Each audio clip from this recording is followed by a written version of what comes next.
नमस्कार. तरुण भारतच्या न्यूज बुलेटिनमध्ये मी रोहित साळुंके आपलं स्वागत करतो. आता पाहूया ठळक घडामोडी.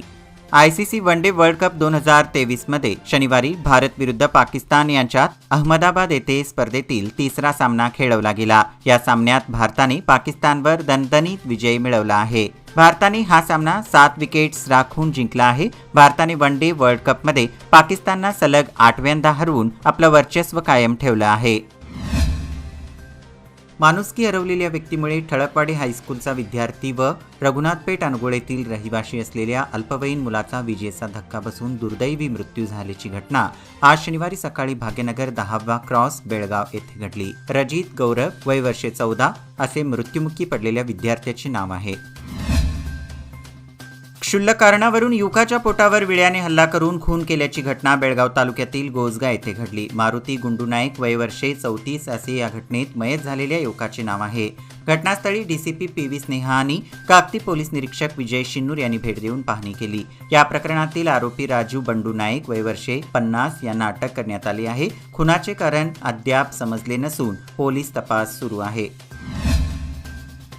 भरधाव कारची रस्त्या शेजारी उभ्या असलेल्या ऑटो रिक्षा व दुचाकीला धडक बसली. पांगुळ गल्ली येथे झालेल्या या अपघातानंतर कार विद्युत ट्रान्सफॉर्मरला आदळल्याने हेस्कॉमचेही नुकसान झाले आहे. या अपघातात कोणालाही इजा पोहोचली नाही. शनिवारी सकाळी 6 वाजण्याच्या सुमारास ही घटना घडली असून सायंकाळी वाहतूक उत्तर विभाग पोलीस स्थानकात कार चालकाविरुद्ध FIR दाखल करण्यात आला आहे. हेस्कॉमचे सुमारे 80,000 रुपयाहून अधिक नुकसान झाल्याचे अधिकाऱ्यांनी सांगितले. यंदा बेळगावकरांना नवरात्री उत्सवात महाराष्ट्राची कुलस्वामिनी श्री तुळजाभवानीचे दर्शन घडणार आहे. ज्या भक्तांना महाराष्ट्रात श्री तुळजाभवानीच्या दर्शनासाठी जाता येत नाही अशांना श्री तुळजाभवानीचे दरबार लावून कांगली गल्ली येथे एकता युवक मंडळाच्या वतीने तुळजाभवानीचे दर्शन घडविण्यात येत आहे. हिंदवी स्वराज्याचे संस्थापक छत्रपती शिवरायांना तुळजाभवानी देवी साक्षात तलवार प्रदान केली होती. शिवरायांच्या राज्याभिषेकाला 350 वर्षे पूर्ण होत असल्यामुळे यंदा नवरात्रोत्सवानिमित्त भव्य अशी लक्षवेधी प्रतिकृती उभारण्यात आली आहे. महानगरपालिकेमध्ये नियुक्त करण्यात आलेल्या 138 कामगारांनी शुक्रवारी दुपारनंतर आंदोलन थांबविले. त्यानंतर त्यांनी शनिवारपासून नियमित कामाला सुरुवात केली आहे. गेल्या 2 दिवसांपासून या कामगारांनी वेतनासाठी सदाशिवनगर येथील गोडाऊन येथे आंदोलन सुरू केले होते. शुक्रवारी आमदार राजू सेठ यांनी आश्वासन दिले, येत्या 4 दिवसांमध्ये तुमचे वेतन दिले जाईल आणि कामाला सुरुवात करा असे सांगितले. त्यानंतर बैठक घेऊन हे आंदोलन थांबवण्याचा निर्णय या कर्मचाऱ्यांनी घेतला.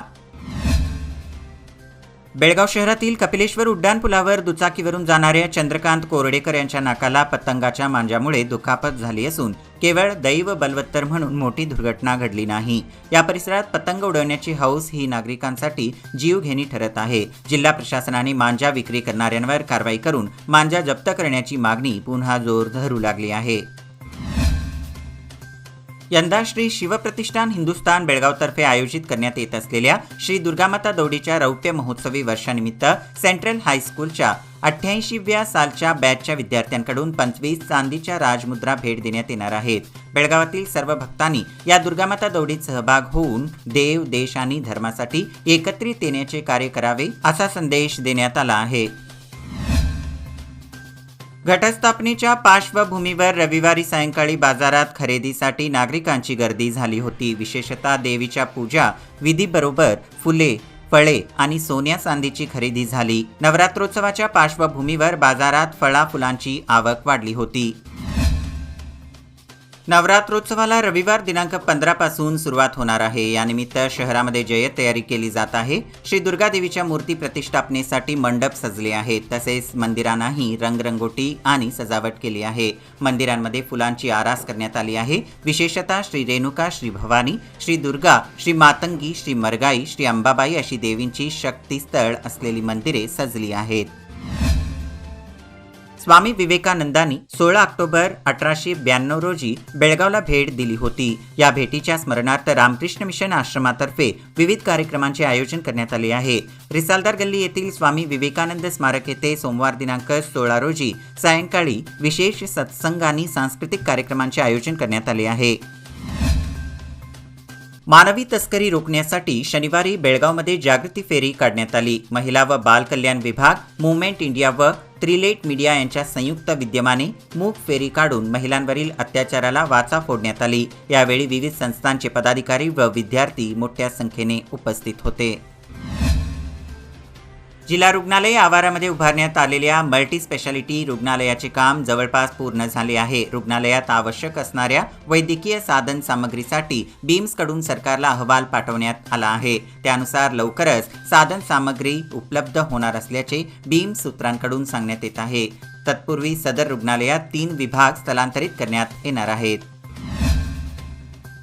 म्हशी धुण्यासाठी तलावात उतरलेल्या एका मुलाचा पाण्यात बुडून मृत्यू झाला आहे। अलारवाड तालुका बेळगाव येथे शुक्रवार दिनांक 13 ऑक्टोबर रोजी दुपारी ही घटना घडली असून शनिवारी सकाळी या मुलाचा मृतदेह पाण्याबाहेर काढण्यात आला। आदर्श वासू शंकरगोडा वय वर्षे 15 राहणार पाटील गल्ली अलारवाड असे त्या दुर्दैवी मुलाचे नाव आहे। निजामुद्दीन गल्ली न्यू गांधीनगर येथील एका युवकाने राहत्या घरी गळफास घेऊन आत्महत्या केल्याची घटना शनिवारी सकाळी उघडकीस आली आहे। या घटनेचे निश्चित कारण समजू शकले नाही। फैजान अब्दुल रहमान पठाण वय वर्षे 29 असे त्याचे नाव आहे।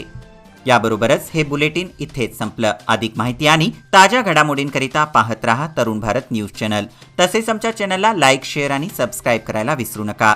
विश्वासार्ह बातम्यांसाठी दररोज सकाळी वाचा दैनिक तरुण भारत। धन्यवाद।